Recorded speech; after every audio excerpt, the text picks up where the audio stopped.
तो आज हम आप लोग के लिए लाए हैं करवा चौथ में जो हम थाली बनाते हैं ना, कि हम उसमें क्या बनाते हैं और भगवान जी को क्या भोग लगाते हैं। तो वो सारी रेसिपी मैंने इसमें एक एक करके बहुत डिटेल में बताई है और इसमें मैंने क्या क्या बताया है स्टेप बाय स्टेप मैंने इसे क्लियर किया है। तो करवा चौथ की आप सभी को बहुत बहुत शुभकामनाएं। तो चलिए सबसे पहले हम शुरू करते हैं इसके लिए कि हमें सबसे पहले इसके लिए कौन सी रेसिपी बनानी है। सबसे पहले हमें क्या करना है कि करवा चौथ जब शुरू होता है तो हमें सबसे पहले काम करना है कि हम जो कुछ दालें हैं और कुछ चावल हैं उन सबको पहले भिगो लेंगे। तो पहले 1 कप उड़द की दाल लीजिएगा और इसे पानी में भिगो दीजिएगा। ये काम कम से कम ना 4 से 5 घंटे पहले कर लेंगे तो ये आपके लिए बहुत बेटर रहेगा। जैसे आप सुबह उठे सबसे पहले क्या करना है कि सबसे पहले हमें दाल को भिगो देना है। अब हम क्या करेंगे, 1 कप चावल लेंगे और चावल हम भिगो देंगे। दाल चावल हम क्यों भिगो रहे हैं इसके लिए हम आगे बताएंगे कि हम क्या क्या बनाने वाले हैं। तो इस तरीके से हमने सबसे पहले उड़द की दाल भिगोई है और इसके बाद हमने चावल को भिगो दिया है। अब हमें क्या करना है, एक बोल लेना है, छोटा बोल ही, और उसमें आधा कप चने की जो दाल होती है ना वो हम भिगो देंगे और कम से कम 4 से 5 घंटे इन सभी को भीगने के लिए चाहिए ताकि ये आराम से भीग सके। आधा ही कप हम फिर से उड़द की दाल भिगोएंगे। यहाँ हम 2 बार उड़द की दाल भिगो रहे हैं क्योंकि एक बार जो हम दाल भिगो रहे हैं उससे हम वड़े बनाएंगे और एक बार में हम पिट्ठी बनाएंगे। सबसे पहले हम सब्जी बनाएंगे। इसके लिए 1 प्याज को और 1 टमाटर को हमने रफली चॉप कर लिया है और 150 ग्राम पनीर लिया है जिसे हमने स्क्वायर शेप में कट कर लिया है। 7 से 8 लहसुन की कलियाँ ले ली हैं और 1 इंच अदरक का टुकड़ा लिया है। इसी के साथ हमने क्या करना है, मिर्च लेना है। मिर्च आप अपने स्वाद के अनुसार रख सकते हैं। और मखाने, हम मखाना पनीर बना रहे हैं तो 1 बोल हमने मखाना लिया है।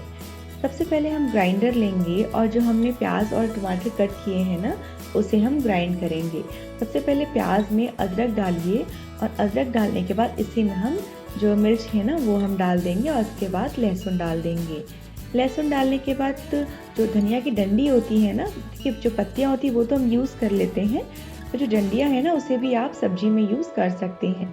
तो उसे इसमें डाल के थोड़ा सा पानी डाल के इसे पेस्ट बना के इस तरीके से पेस्ट पीस लीजिए। तो देखिए अब वो पिस चुका है। टमाटर को भी हमें इसी तरीके से ग्राइंड कर लेना है। अब एक पैन लेना है, उसमें 1 छोटा चम्मच सबसे पहले तेल डाल देंगे और तेल डालने के बाद क्या करना है, मखानों को हमें भून लेना है। मखानों को हमें क्रिस्पी होने तक भून लेना है। इसे हमें जैसे क्रंची हो जाता है ना तो इतना हमें इसे फ्राई कर लेना है। तो मुश्किल से 5 से 7 मिनट लगेंगे और जो ये मखाने हैं ये आपके क्रिस्पी हो जाएंगे।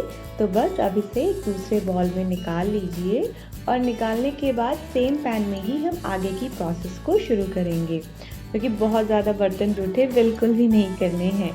तो देखिए इस तरीके से हमने सारे मखानों को निकाल लिया है। अब हमें क्या करना है, सेम पैन में 2 बड़े चम्मच हम ऑयल डाल देंगे। मैं यहाँ पे सरसों का तेल यूज़ कर रही हूँ, आप जो तेल यूज़ करते हैं वो यूज़ कर सकते हैं। जब तेल गर्म हो जाएगा तो इसमें 1 छोटा चम्मच जीरा, 1 दालचीनी का टुकड़ा, 1 तेज पत्ता डालकर इन सभी को हमें मिला लेना है। आप चाहें तो और जो साबुत मसाले हैं उसका भी यूज़ कर सकते हैं, पर मैंने यहाँ पे सिर्फ दालचीनी और तेज पत्ते का ही यूज़ किया है। इसे डालने के बाद जो हमने प्याज और धनिया का मसाला बनाया था वो हम इसमें डाल देंगे और डालने के बाद थोड़ा सा पानी डाल देंगे और डालने के बाद इन सभी को हमें मिक्स कर लेना है। इसे हमें तब तक भूनना है जब तक जो मसाले का पानी है वो एब्जॉर्ब ना हो जाए। तो इसे आप गैस की फ्लेम को मीडियम फ्लेम पर करके भुनेंगे तो 5 से 10 मिनट के अंदर अंदर जो मसाले का एक्स्ट्रा पानी है वो निकल जाएगा और जो प्याज है वो भुन जाएगी। इसके बाद हमने जो है टमाटर को भी दरदरा पेस्ट बना लिया था। इसे बनाने के बाद वो इसमें डाल देंगे। 1 बड़ा चम्मच नमक, आधा छोटा चम्मच हल्दी, 1 छोटा चम्मच धनिया पाउडर, 1 छोटा चम्मच गरम मसाला और 1 छोटा चम्मच कश्मीरी मिर्च डाल देंगे और इन सभी को डालने के बाद हम इसे मिक्स कर लेंगे। अब मिक्स करने के बाद क्या करना है, हमें इसे पकाना है क्योंकि जो टमाटर और मसाले हैं ना वो कच्चे ही हैं। तो इसे ढक दीजिए और ढकने के बाद कम से कम 5 से 6 मिनट तक इसे कुक कर लीजिए। देखिए इस तरीके से जो ये टमाटर का पेस्ट है और मसाले हैं ना वो अच्छे से भुन चुके हैं। तो इसे हमें इस तरीके से भुन लेना है और भुनने के बाद जो मखाने हमने रोस्ट किए थे वो हम इसमें डाल देंगे और पनीर मैंने कच्चा ही इसमें डाल दिया है, तो आप इस तरीके से भी इसे डाल सकते हैं। इसे डालने के बाद 1 बड़ा चम्मच कसूरी मेथी और 1 बड़ा चम्मच ही धनिया पत्ती जो फ्रेश है कटी हुई, इसे इसमें डाल देंगे और डाल के इसे अच्छी तरीके से मसालों से कोट कर लीजिए। इसे 5 से 6 मिनट तक इस तरीके से मिक्स कर लीजिए। जो मसाले हैं वो पनीर में और मखानों में अच्छे तरीके से कोट हो जाएंगे। तो ढक दीजिए और ढक के कम से कम 5 मिनट के लिए छोड़ दीजिए। तो देखिए ढकने के बाद इस तरीके से कुछ दिखेगा, जो कि देखने में बहुत अच्छा लगेगा। इसके बाद आप 1 गिलास लगभग गर्म पानी डाल दीजिए। गर्म पानी से क्या होगा कि जो हमारा पनीर मखाना है वो बहुत जल्दी पक जाएगा। तो इस तरीके से जो है हमें इसे कुक कर लेना है। 1 गिलास गर्म पानी डालने के बाद इसे हमें ढक देंगे और ढक के 1 उबाल आने तक पका लेना है। बहुत ज़्यादा इसमें उबाल हमें नहीं लाना है और टाइम भी बिल्कुल नहीं लगेगा, इसीलिए हमने यहाँ पे गर्म पानी का यूज़ किया है। तो देखिए इस कंसिस्टेंसी तक हमें इसे कुक करना है और आप चाहें तो इसमें थोड़ा सा पानी और डाल के इसे रख सकते हैं, क्योंकि जो मखाने हैं वो पानी एब्जॉर्ब कर लेते हैं। या लास्ट में भी जब सब कुछ बन जाएगा ना आपका, तो लास्ट में भी आप इसे रख सकते हैं। तो पनीर की सब्ज़ी तैयार हो चुकी है। अब हम आलू और गोभी की सब्ज़ी बनाएंगे। इसके लिए गोभी को हमने फाइनली चॉप कर लिया है, 1 टमाटर जिसे स्लाइसली कट कर लिया है और फ्रेश धनिया पत्ती ली है। अब एक पैन लेंगे और उसमें 2 बड़े चम्मच हम ऑयल डालेंगे।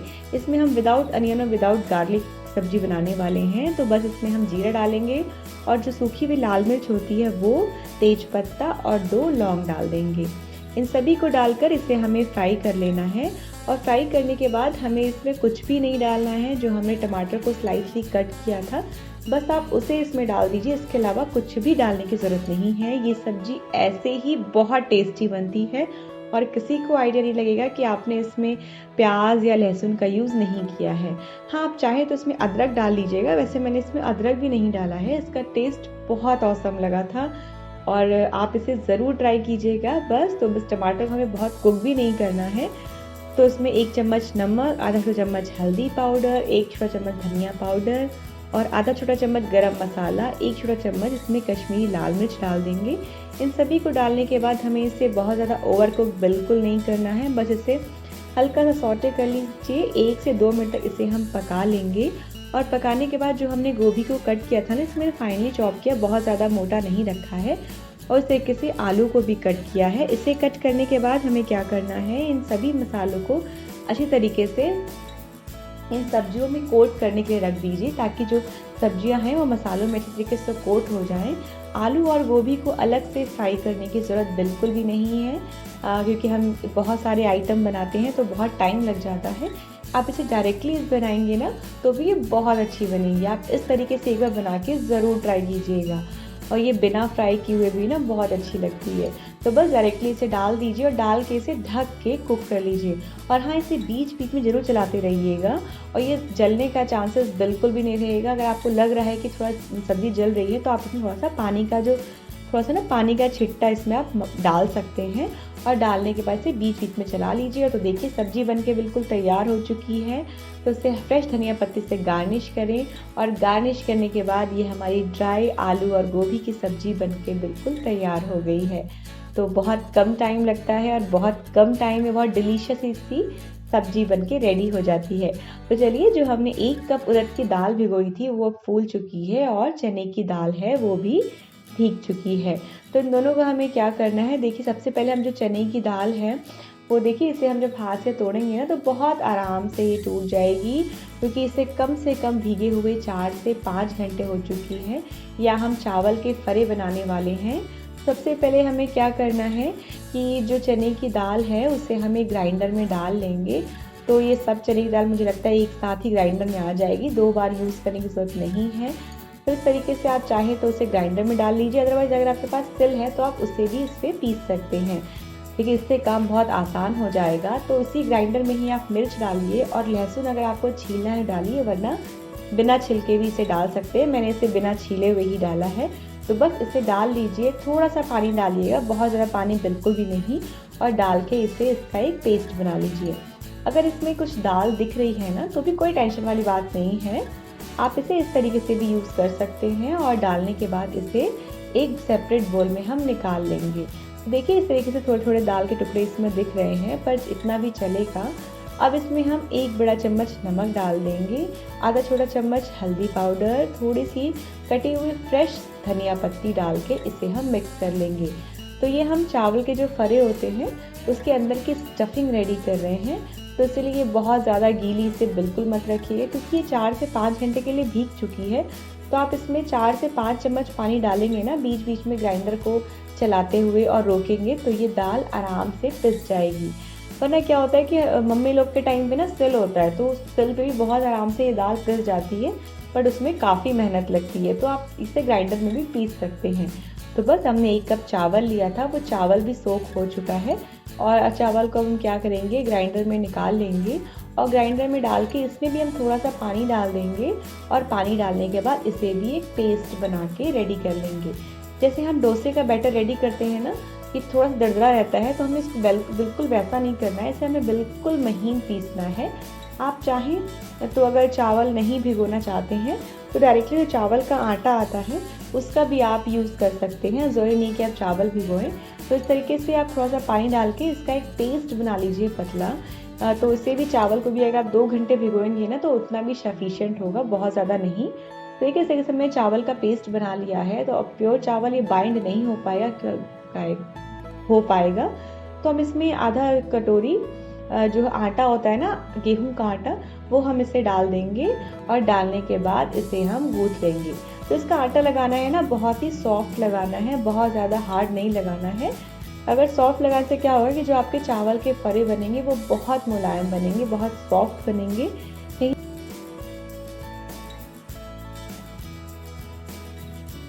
अगर आटा हार्ड हो जाएगा तो चावल के जो फरे हैं वो बहुत टाइट बनेंगे। देखिए जो मेरा आटा है वो थोड़ा सा गीला ही है, मैंने बहुत ज़्यादा इसे हार्ड बिल्कुल नहीं बनाया है और स्टफिंग भी रेडी हो गई है। तो फिर क्या करना है, ये हाथ से ही बन जाएगा, ज़रूरी नहीं आपको कि आप चकले और बेलन का यूज़ करें। तो इस तरीके से छोटी छोटी गोलियाँ काटिए, सूखा आटा डस्ट कर लीजिए और इस तरीके से स्प्रेड कर लीजिए इसे। आप चाहें तो इसे चॉपिंग में भी बना सकते हैं, अदरवाइज इस तरीके से भी बन जाएगा, कोई दिक्कत नहीं होगी। अब इसमें छोटे छोटे चम्मच से क्या करना है, एक एक चम्मच हमें इसे स्टफिंग, जो दाल वाली स्टफिंग है ना, वो हमें इसमें भर लेनी है। तो देखिए इस तरीके से हमने इसे रेडी कर लिया है। अब हमें क्या करना है कि जिस तरीके से हमने बनाया है ना, इस तरीके से हम सभी को बना लेंगे और सूखा आटा एक प्लेट में डस्ट करेंगे और इसे इसके ऊपर ही रखते जाएंगे। इससे क्या होगा कि जो प्लेट की सरफेस पे ये बिल्कुल भी नहीं चिपकेगा और इजीली आप इसे उठा सकते हैं। तो अगर आप इस तरीके से करेंगे ना तो आपको बिल्कुल भी दिक्कत नहीं होगी। बस एक प्लेट में सूखा आटा डस्ट करिए और इसे एक एक करके बनाते हुए इस प्लेट के ऊपर रखते जाइए। देखिए बाकी बने हुए बंचेस को भी हम इस तरीके से बना लेते हैं। करवा चौथ के बारे में तो आपने बहुत कुछ सुना होगा, इसकी बहुत सारी जो मान्यताएं हैं वो बहुत प्रचलित हैं। कहा जाता है कि ये पहली बार तब शुरू हुआ था जब देवता युद्ध के लिए गए थे, तो देव पत्नियों ने उपवास रखा और जब युद्ध में देव विजयी हुए तो देव पत्नियों ने अपना व्रत खोला। वह दिन क्या था, कार्तिक मास के कृष्ण पक्ष की चतुर्थी थी। उस समय आसमान में चांद भी निकल आया था और तब से हम इस प्रथा को चलाते आ रहे हैं। तो देखिए एक स्टोरी मैंने बता दी और स्टोरी बताने में ही जो मेरा फरा है वो बन के बिल्कुल तैयार हो चुका है। अब हम इसे बहुत देर तक स्टीम नहीं करेंगे, तो हमें क्या करना है कि जो इडली का स्टैंड है ना वो सबके पास अवेलेबल होगा, तो इस तरीके से उसे ले लें, उसे ऑयल से ग्रीस कर लें और ग्रीस करने के बाद इसके जो कॉलम्स हैं ना उसमें आप इस तरीके से फरा को रख दीजिए। तो आप इसे क्या कह के बुलाते हैं? मेरे यहाँ तो इसे चावल के फरे कहा जाता है। आप इसे क्या कह के बुलाते हैं कमेंट बॉक्स में मुझे ज़रूर बताइएगा। तो इस तरीके से हमने इसे फरा को एक एक करके इडली के स्टैंड पे रख दिया है। तो जितने आपके पास हैं फरा उसे रख दीजिए। आप चाहे तो इसमें दो भी रख सकते हैं, बट बहुत आराम से ये आ जाएगा। तो मैंने इसे रख दिया है। अब इसे स्टैंड कर लीजिए और अब हम क्या करेंगे, इसे स्टीम करेंगे। जिस तरीके से आप इस इडली में 15 से 20 मिनट लगता है इडली बनने में, उस तरीके से इसे भी 15 से 20 मिनट ही लगेगा, बहुत ज़्यादा टाइम बिल्कुल भी नहीं लगेगा। तो देखिए इस तरीके से हमने इसे रख लिया है। अब एक पैन लेना है, उसमें 1 गिलास पानी डाल के उसे भाप लगाने तक पका लीजिए। पानी जब गर्म हो जाए तो हम इसमें इडली स्टैंड को डाल देंगे और ढक देंगे। और जितना टाइम हमें इडली बेक करने में लगता है ना, उतना ही हमें ये भी बनाने में लगेगा। तो बस 15 से 20 मिनट लगेंगे। आप इसे एक नाइफ़ डाल के ज़रूर चेक कर लीजिएगा। अगर ये नाइफ़ इस तरीके से क्लीन निकले तो दैट मीन्स क्या है कि जो हमारा फरा है वो देखिए अच्छी तरीके से पक चुका है। तो देखिए मैंने इसे दिखा लिया है, जो मेरा नाइफ़ है बिल्कुल क्लीन निकला है, दैट मीन हमारा फरा पक चुका है। तो अब आगे चलते हैं। देखिए उड़द की दाल है वो अच्छी तरीके से भीग चुकी है, इसे भी 4 से 5 घंटे हो चुके हैं और ये अच्छी तरीके से फूल चुकी है। अब यहाँ पे हम बनाने वाले हैं दही बड़े। बहुत ही इंस्टेंट दही बड़े हैं, बहुत ही सॉफ्ट बनेंगे और इतने मतलब रूई जैसे मुलायम एकदम बनेंगे दही बड़े, अगर आप मेरी इस प्रोसेस को फॉलो करेंगे तो बस अब हमें क्या करना है कि थोड़ा सा दाल हमने इसमें निकाल लिया है। इसे निकालने के बाद हम इसमें लगभग 3 बड़े चम्मच पानी डाल देंगे। बहुत ज़्यादा पानी बिल्कुल भी नहीं डालना है और डाल के इसे हम इस तरीके से पेस्ट बना लेंगे। तो अगर आप हाथ से टच करेंगे और थोड़ा सा अगर दरदरा पेस्ट भी है इसका तो दिक्कत वाली कोई बात नहीं है, ये इस तरीके से भी चलेगा बिल्कुल भी। आपको इसे बहुत महीन पीसने की ज़रूरत बिल्कुल भी नहीं है। तो इस तरीके से इसे हम एक सेपरेट बोल में निकाल लेंगे और बाकी जो दालें बची हुई हैं ना हम उसे भी पीस लेंगे। तो अब करवा चौथ क्यों मनाया जाता है ये तो अब सभी को पता है, क्योंकि इतना प्रचलित हो चुका है कि इसके बारे में टीवी में से हमें सब कुछ पता चल ही जाता है कि इस दिन जो विवाहित औरतें होती हैं वो अपने पति की लंबी उम्र के लिए ही इस व्रत को रखती हैं और जो अनमैरिड गर्ल्स हैं वो अच्छे पति को पाने के लिए भी इस व्रत को रख सकती हैं। तो देखिए जो हमारी दाल है वो पिस चुकी है। अब हमें यहाँ पे इसको फेंटना है। इसे फेंटने में ही जितनी मेहनत लगेगी वही मेहनत लगेगी और इसी का रिजल्ट आपको अपने बड़े में दिखाई देगा। देखिए इसे फेंटने के लिए ना बस हमें एक ही डायरेक्शन में इसे फेंटना है, इसे हमें दूसरी डायरेक्शन में बिल्कुल नहीं फेंटना है। इसे एक ही डायरेक्शन में लगभग आप 3 से 4 मिनट तक फेंटते रहिए। इसमें हमें अंदर हवा भरनी है और इसके बाद देखिए जो इसका कलर है वो ऑटोमेटिकली चेंज हो जाएगा। और ये सही हुआ है कि नहीं, इसके लिए आपको क्या करना है कि एक कटोरी लेनी है, उसमें थोड़ा सा पानी डालिए और थोड़ा सा इस बॉल को अगर आप इसमें डालेंगे और ये ऊपर की तरफ इस तरीके से तैरने लगे तो समझ जाइए कि जो आपका बैटर है वो बिल्कुल सही है। तो हमें इसे इतना ही फेंटना है, इसे लगातार फेंटिए, मुश्किल से 3 से 4 मिनट लगेंगे और जो ये वड़ा है बनके बिल्कुल तैयार हो जाएगा। तो बस जब आपका ये फेंटना हो जाए तो अपने हाथ को पानी से भिगोइए और भिगोने के बाद इसे वड़ा का शेप दीजिए और जब पैन गरम हो जाए तो एक एक करके इसमें सारे वड़े को इसमें ड्रॉप कर दीजिए और ड्रॉप करके इसे बहुत ज़्यादा हमें गोल्डन ब्राउन बिल्कुल नहीं करना है, बस थोड़ा सा जब क्रीम कलर का हो जाए हमें इसे इतना ही कुक करना है। तो अगर आप बड़े बड़े दही बड़े बनाना चाहते हैं तो आप बड़े बना लीजिए, वरना अगर आप इसे छोटे जैसे अंगूरी रसमलाई होती है इस तरीके से बनाना चाहते हैं तो आप वैसे भी इसे बना सकते हैं। तो बस अब इसे बना लीजिए और इसे अलट पलट के सेक लीजिए। आपको पता है करवा चौथ के दिन हम किस भगवान की पूजा करते हैं? तो इस दिन हम भगवान शिव जी, पार्वती जी, गणेश जी और माता चतुर्थी की पूजा की जाती है। देखिए करवा चौथ तो हर जगह पॉपुलर हो गया है, हर देश में मनाया जाता है, लेकिन सबसे पहले ये अगर बहुत ज़्यादा अगर कहें कि पॉपुलर कहाँ पे है तो ये भारत के उत्तरी और पश्चिमी राज्यों में जैसे पंजाब, मध्य प्रदेश, उत्तर प्रदेश, गुजरात में ये बहुत ज़्यादा फेमस है और बहुत ज़्यादा लोकप्रिय है। और इस दिन तो जो औरतें होती हैं वो सुबह से लेकर शाम तक फास्ट रखती हैं और चाँद को देखने के बाद ही अपना व्रत खोलती है। उसी बीच में इतने सारे खाना बनाना, तो इसलिए मैंने कुछ इजी प्रोसेस बताया है। आप चाहे तो मेरी इस रेसिपीज़ को फॉलो कर सकते हैं और अपने व्रत में इस रेसिपीज़ को ज़रूर ट्राई कीजिएगा। तो इस तरीके से देखिए दही बड़े हैं वो बहुत ज़्यादा सुनहरे हमने बिल्कुल भी नहीं फ्राई किए हैं। तो बस अब इसे एक एक करके निकाल लेंगे और निकालने के बाद हम इसे एक प्लेट में निकाल लेंगे। अभी इसमें हमें क्या करना है, आगे भी इसे बनाना है।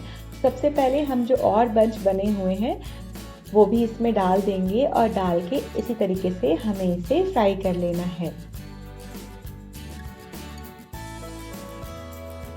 तो इसके अलावा मैंने व्रत की और रेसिपीज़ भी अपने चैनल पे डाली है। अगर आप पहली बार मेरे चैनल पे आए हैं तो आप इसे जाके ज़रूर विज़िट करें। मैं डिस्क्रिप्शन बॉक्स में भी अपने व्रत की कुछ रेसिपीज़ का लिंक दे दूँगी, आप वहाँ जाके भी इसे चेकआउट कर सकते हैं। और आप अपने करवा चौथ पे क्या क्या बनाते हैं मुझे ज़रूर कमेंट करके बताइएगा कि आपके घर में क्या क्या बनता है करवा चौथ पे। मुझे ये जान के बहुत अच्छा लगेगा। भाई मैं तो यही सब बनाती हूँ जो मैंने आज बनाया है, मेरे घर पे तो यही बनता है।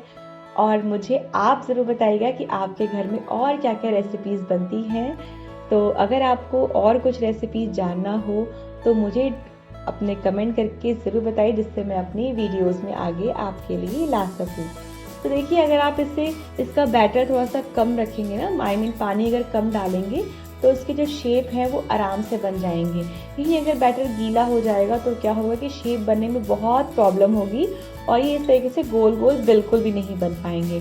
तो इसलिए मैंने कहा था बस आप 3 से 4 चम्मच ही पानी डालिएगा और उसे आप पीस लेंगे तो बहुत ईज़िली पीस जाएँगे, क्योंकि वो ऑलरेडी 4 से 5 घंटे के लिए भीग चुके हैं। हमें इसे बहुत ज़्यादा टाइम तक नहीं भिगोना पड़ेगा।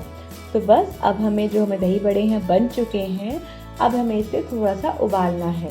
तो 1 ग्लास पानी में थोड़ा-सा हींग और नमक डाल दीजिए। जब पानी में उबाल आ जाए तो दही बड़े को इसमें, जो हमने वड़ा बनाया था ना, छान के रखा था, उसे इसमें डाल दीजिए और डालने के बाद 1 से 2 मिनट तक इसे उबाल लीजिए। जब इसमें एक उबाला आ जाए ना तो गैस की फ्लेम को बस हमें ऑफ कर देना है और इसे अलट-पलट दीजिए। अलट-पलट क्या करना है, हमें इसे एक प्लेट से ढक देना है कम से कम 10 से 12 मिनट के लिए। 10 से 12 मिनट बाद आप इसे निकाल लीजिए और देखिए दही बड़े हैं, उसे सारा पानी एब्जॉर्ब कर लिया है। उसे स्क्वीज़ करिए और एक प्लेट में निकाल लीजिए और इसे फ्रीज़ में रख दीजिए। अब हम मावा खीर बनाएंगे तो हमने इसमें 1 चम्मच जो काजू है ना, ब्रोकन काजू लिया है, कुछ पिस्ते लिए हैं, बादाम और इसी के साथ हमने मखाना लिया है। अब हमें क्या करना है, सबसे पहले एक पैन लेना है और इसमें 1 चम्मच हम देसी घी डाल देंगे और इसके बाद मखाने डाल देंगे। मखाने डालने के बाद इसे हम रोस्ट कर लेंगे। फिर जब क्रिस्पी होना है इतना हमें इसे रोस्ट करना है। तो हम यहाँ पे जो खीर बना रहे हैं वो भी इंस्टेंट बना रहे हैं। चावल की खीर बनाने में क्या होगा कि बहुत टाइम लग जाएगा और भाई फास्ट में इतने टाइम तक कौन खड़ा होना चाहेगा कि हम खड़े होकर इतनी देर तक खाना बनाएं। तो मावा खीर बहुत जल्दी बन जाती है और इसे बनाने में बहुत कम टाइम लगता है, बहुत ज़्यादा टाइम बिल्कुल भी नहीं लगता है। तो बस हमें इसी तरीके से इसे बनाना है कि कम टाइम में भी हम बहुत सारी रेसिपीज़ बना सकें। तो बस इसे बनाने के बाद जब मखाने आपके भुन जाएं तो इसमें जो हमने ड्राई फ्रूट्स थे ना, काजू, बादाम और पिस्ता, वो इसमें डाल दीजिए और डालने के बाद इसे भून लेंगे। देखिए, जब हम मखाना भूनते हैं तो बहुत टाइम लगता है, क्योंकि जो पैन गर्म नहीं हो पाता उतना। बट अगर आप ड्राई फ्रूट्स डालेंगे ना तो इसे बहुत ज़्यादा बिल्कुल भी नहीं भूनिएगा। हार्डली 2 से 3 मिनट तक इसे हल्का सा रोस्ट कर लीजिए और रोस्ट करने के बाद इसे एक पैन में या एक बोल में निकाल लीजिए और निकालने के बाद इसे ठंडा कर लीजिए। जब ये ठंडा हो जाए ना तो इसे एक दरदरा पाउडर बना के इसका एक रेडी कर लीजिए। अब हमें क्या करना है, सेम पैन में ही हम दूध लेंगे। तो मैंने लगभग आधा लीटर दूध लिया है और दूध डालने के बाद इसे हमें एक उबाल आने दीजिए। जब इसमें एक उबाल आ जाएगा तो हमें क्या करना है कि जो हमने मावा का जो हमने ड्राई फ्रूट्स लिए थे उसका हमने एक पाउडर बनाया था, दरदरा पाउडर, देखिए इस तरीके से। तो बस आप 2 बार ग्राइंडर चलाएंगे और ये पाउडर आराम से बन जाएगा। तो इसे इसमें डाल दीजिए और डालने के बाद 2 चम्मच मैंने इसमें चीनी डाली, क्योंकि जो दूध है ना वो और पकेगा, पकने से क्या होगा और गाढ़ा हो जाएगा। तो ऑलरेडी इस दूध में अपना एक मिठास आ जाएगी। तो मैंने इसमें चीनी बहुत कम डाली है। तो इसी के साथ इसमें चीनी डालिए। अब हमें दूध को पकाना है। तो दूध को पकाइए इतना कि दूध आधा हो जाए। इससे क्या होगा, जो इसका टेस्ट है वो बहुत अच्छा आएगा। मावा खीर का जो टेस्ट है वो इसी से आएगा जितना आप दूध को पकाएंगे। तो इसे गैस की फ्लेम को बिल्कुल मीडियम फ्लेम पे कर दीजिए और करने के बाद इसे लो टू मीडियम फ्लेम पे रखिएगा और इसे पकने दीजिए। इतना पकाइए कि जो दूध है वो पक जाए और जो इसका टेस्ट है वो इसी दूध से आने वाला है। तो बस अगर आप चाहते हैं तो इसमें इलायची पाउडर क्रश करके डाल सकते हैं और इसके फ्लेवर को इन्हांस करने के लिए। अदरवाइज़ इस तरीके से बहुत अच्छा लगेगा। आप केसर भी डाल सकते हैं, ऑप्शनल है, अगर आप इसे आप स्किप भी कर सकते हैं। तो देखिए, दूध पकते पकते बिल्कुल गाढ़ा हो चुका है और साइड से जो उसकी मलाई है उसे स्क्रैच करते हुए इसी दूध में डालते जाइए। या आप जब ठंडी हो जाएगी तो बिल्कुल जैसे लगेगा कि मावा खीर प्लस रबड़ी खीर जैसी लगेगी। बिल्कुल मैं बता रही हूँ, सब ठंडा करके खाएंगे तो बहुत अच्छी लगेगी। तो बस ठंडा होने के लिए छोड़ दीजिए। और जो हमने आधा कप उड़द की दाल ली थी वो भी भीग चुकी है और भीगने के बाद हमें इसे ग्राइंड करना है। तो बस अब एक ग्राइंडर लीजिए और दाल को इसमें डाल लीजिए और डालने के बाद इसे हमें बिल्कुल भी बहुत महीन नहीं पीसना है, क्योंकि हम इसे दाल की पिट्ठी बना रहे हैं या दाल की कचौड़ी भी बना रहे हैं, इसे आप कह सकते हैं। तो मैं तो इसे दाल की पिट्ठी या फिर दाल की कचौड़ी कहती हूँ। आप इसे किस नाम से बुलाते हैं मुझे कमेंट में ज़रूर बताइएगा। तो इस तरीके से देखिए जो दाल है वो इस तरीके से थोड़ा-सा पानी डाल के अगर आप पीसेंगे तो बहुत आराम से पिस जाएगी और थोड़ा-सा दरदरा इस छूने में लगेगा। तो बस हमें इसे इतना ही पीसना है, बहुत ज़्यादा बिल्कुल नहीं पीसना है। अब एक पैन लीजिए और उसमें 1 बड़ा चम्मच सरसों का तेल डाल देंगे। जब तेल गरम हो जाएगा तो उसमें 1 छोटा चम्मच जीरा डालने के बाद इसमें हींग ज़रूर डालिए, क्योंकि हम हर जगह इसमें उड़द की दाल में हींग का यूज़ कर रहे हैं, क्योंकि जो उड़द की दाल होती है वो बादी होती है, पेट में गैस बनाती है, इसीलिए हम इसमें हींग डाल देंगे, जिससे डाइजेशन में बहुत ईज़ी हो जाएगी। तो बस यहीं हम नमक डाल देंगे, इसे हल्का सा सौटे कर लेंगे और सौटे करने के बाद जो हमने दाल को पीसा था वो दाल हम इसमें डाल देंगे और डालने के बाद गैस की फ्लेम को मीडियम फ्लेम पर रखिए और इसे मीडियम फ्लेम पर रखने के बाद क्या करना है, हमें इसकी करनी है भुनाई। तो जी हाँ, इसकी भुनाई करने में आपको हो सकता है थोड़ी परेशानी हो, क्योंकि जो दाल है वो बहुत गीली है और कढ़ाई में बहुत चिपकेगी। तो अगर आप एल्यूमीनियम की कढ़ाई में बनाएंगे ना तो उसमें तो बहुत चांसेस रहते हैं चिपकने के, पर आप थोड़ा टाइम दीजिए इसको। जब ये भुनेगी ना तो भुनते भुनते जब इसका पानी सूख जाएगा तो ये जो एल्यूमीनियम वाली कढ़ाई में अगर आप बना रहे हैं तो उसमें भी जो है वो अपने आप छोड़ने लगेगी अपनी साइड्स को। तो बहुत ज़्यादा परेशान मत होइएगा, 4 से 5 मिनट में ही ये दाल अच्छे से कुक हो जाएगी और इसका पानी सारा एब्जॉर्ब हो जाएगा। बस तो हमें इसे इतना ही इसे कुक करना है। कुक करने के बाद फ्रेश धनिया पत्ती से इसे गार्निश करें और गार्निश करने के बाद इसे अच्छी तरीके से मिक्स कर लें। अब जो दाल की स्टफिंग है वो बन के बिल्कुल रेडी हो चुकी है, तो इसे एक बोल में निकाल लीजिए और निकाल के ठंडा कर लीजिए।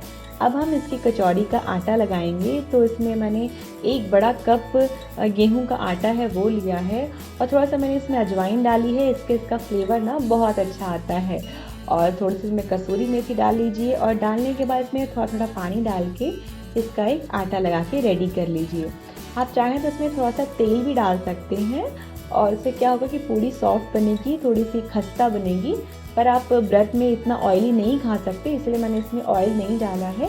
और इस तरीके से भी जो कचौड़ी है ना वो बहुत अच्छी बनेगी। तो बस का जो आटा है हमें थोड़ा सा टाइट ही लगाना है, क्योंकि हमें इसमें पूरी का कचौड़ी का आटा लगा रहे हैं और पूरी कचौड़ी का आटा थोड़ा सा टाइट ही लगता है, तो बहुत ज़्यादा सॉफ्ट बिल्कुल भी नहीं लगाइएगा। तो इस तरीके से आटा बन के रेडी हो चुका है। अब हमें क्या करना है कि इसके पतले पतले पेड़े काट लीजिए और इसे काटने के बाद इसे हम कटोरी शेप का बनाते हैं ना, तो इस तरीके से इसे सूखा आटा डस्ट करने के बाद हमें इसे एक कटोरे शेप का दे देना है और इसमें जो स्टफिंग इसके अंदर भरनी है। तो इसमें स्टफिंग भरते वक्त इस बात का ध्यान रखिएगा ना कि बहुत ज़्यादा स्टफिंग अगर आप भर देंगे तो क्या कचौड़ी को बेलते वक्त ये फटने लगेगी और फटने के बाद जब आप इसे तेल में डालेंगे तो फ्राई करते वक्त ये फट जाएगी। तो बस इसमें 1 छोटा चम्मच आप स्टफिंग डालेंगे, बहुत ज़्यादा स्टफिंग बिल्कुल मत डालिएगा, वरना क्या होगा कि बहुत मेहनत भी लगेगी और बहुत टाइम भी लगेगा और जो आपकी कचौड़ी है वो फट जाएगी। तो हमें इसे बनाने में बहुत ज़्यादा टाइम लगेगा और तेल भी ख़राब होगा।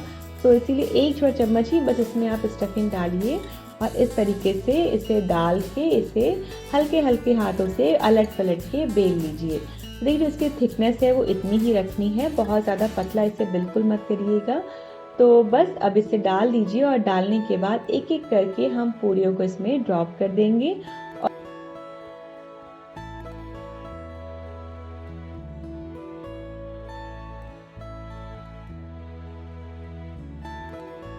इसमें हल्का सा प्रेस कर दीजिए और प्रेस करने से क्या होगा, जो कचौड़ियाँ हैं वो फूल जाएंगी। और इसे पलट लीजिए, पलट के इसे हम सेक लेंगे और इसे हम निकाल लेंगे। तो इस तरीके से जो कचौड़ियाँ हैं वो आप फास्ट में ही नहीं, जब भी आपका कभी मन कर रहा हो तो आप इसे बना लीजिए। और ये दाल की पिट्ठी खाने में बहुत अच्छी लगती है। अगर आप कहीं सफ़र में जा रहे हैं तो भी आप इसे बना सकते हैं, ये लॉन्ग टाइम तक ड्यूरेबल होती है। तो इसे आप नमकीन जो कचौड़ी है इसे बनाइए और अपने व्रत के साथ साथ जब आपका मन कर रहा हो, कहीं पिकनिक जाना हो या कहीं आप सफ़र में जा रहे हो तो आप इसे बना के कैरी कर सकते हैं। ये बहुत टेस्टी लगती है और इसे आप सिर्फ अचार के साथ भी खाएंगे ना तो इसका टेस्ट बहुत अच्छा लगेगा।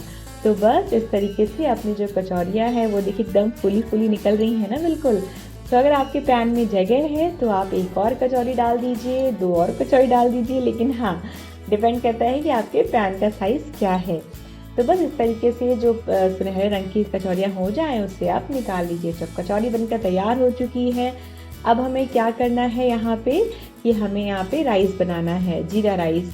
तो अब हम यहाँ पे एक प्रेशर कुकर लेंगे, उसमें हम देसी घी डालेंगे और देसी घी डालने के बाद हमें इसमें जीरा डाल देना है। जीरा बिल्कुल इतना चटकना चाहिए कि बिल्कुल मतलब ब्राउन कलर का जीरा हो जाए, इतना हमें इसे जीरा को पकाना है क्योंकि हम जीरा राइस बना रहे हैं। तो हमें जीरा को इतने तक ही कुक करना है। आधा कटोरी चावल को मैंने अच्छे से वॉश कर लिया है, इसे इसमें डाल दें। चावल और पानी का रेशियो सेम रखेंगे क्योंकि बासमती राइस है, ये इतना ही पानी सोख करता है। गैस की फ्लेम को एक विसल आने तक पका ले, चावल पक जाएगा। तो अब हमारी थाली बनके रेडी हो चुकी है। अब हम इसकी प्लेटिंग करेंगे। सबसे पहले मखाना और पनीर की सब्ज़ी रखी है मैंने, इसके बाद ड्राई वेज रखा है और मावा खीर रखी है। इसके बाद मैंने चावल के फरे रखे हैं। चावल के फरे मैंने सिर्फ स्टीम किए हुए रखे हैं, आप चाहे तो इसे फ्राई भी कर सकते हैं। सिर्फ इसे कट कर लीजिए डायरेक्टली, इसे आप ऑयल में डाल के इसे हल्का सा फ्राई कर लीजिए, वो उस पर से बहुत अच्छे लगेंगे। और कचौरी रख के जो चावल है वो मेरे पक चुके हैं और पकने के बाद इसे भी मैंने इस थाल में निकाल लिया है। तो इस तरीके से आप चावल को भी इसमें निकाल लीजिए। और अब निकालने के बाद हम चलेंगे, जो हमारे दही बड़े हैं वो अभी हमारे ठंडे हो चुके हैं, तो उसे ठंडे दही बड़े एक बोल में निकालिए। तो ठंडे दही बड़े हैं ना, ये आप सर्व करेंगे तो उसका स्वाद बहुत अच्छा लगेगा। अब इसके ऊपर आप दही डालिए। दही याद रखिएगा कि मीठी हो तो ज़्यादा अच्छी रहेगी, तो उसमें आप थोड़ा सा चीनी डाल लीजिए और चीनी डाल के इसका फेंट लीजिए। वरना अगर आपके पास मिल्क पाउडर है ना तो वो भी आप इसमें डाल सकते हैं। मिल्क पाउडर दही में डाल दीजिएगा, उसका टेस्ट और बढ़ जाएगा। अगर आपके पास इमली की चटनी है तो इमली की चटनी भी डाल दीजिए और धनिया चटनी है तो वो भी इसमें डाल दीजिए। डालने के बाद इसके ऊपर से इसे स्प्रिंकल करिए। कुछ जो जीरा पाउडर, भुना हुआ जीरा पाउडर है उसे आप इसमें डाल दीजिए। थोड़ा सा नमक डालिए और थोड़ा सा ही इसमें लाल मिर्च का पाउडर डाल दीजिए। डालने के बाद दही बड़ा हमारा बन चुका है, इसे भी हम उसी थाल में ला के रख देंगे। तो देखिए ये हमारी जो थाल है वो बन के बिल्कुल तैयार हो चुकी है और इसे बनाने में बहुत ज़्यादा टाइम बिल्कुल भी नहीं लगेगा। हार्डली आपको 1 घंटा लगेगा और जो ये थाल है बन के बिल्कुल रेडी हो चुकी है। तो आप इस करवा चौथ में इस थाल को ज़रूर बनाइए और अपने कमेंट मेरे साथ शेयर करना बिल्कुल मत भूलिएगा। मैंने तो यहाँ पे इतनी सारी रेसिपीज़ को 1 घंटे में बनाया है और अगर आप भी इसे बनाएंगे, बस इसमें इतनी मेहनत है कि सुबह आपको जल्दी उठ के दाल और चावल को भिगोना है, बस यही मेहनत करनी है। इसके बाद आपके काम फटाफट हो जाएंगे। तो आप इस रेसिपी को अपने घर में ज़रूर ट्राई कीजिएगा और अपने कमेंट मेरे साथ ज़रूर शेयर करिएगा।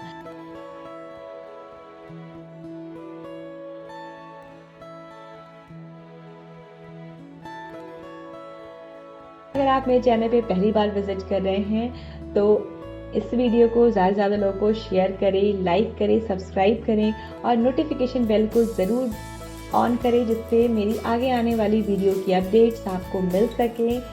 तो मिलते हैं नेक्स्ट वीडियो में कुछ नई रेसिपीज़ के साथ। और तो तब तक के लिए thank you so much for watching my video.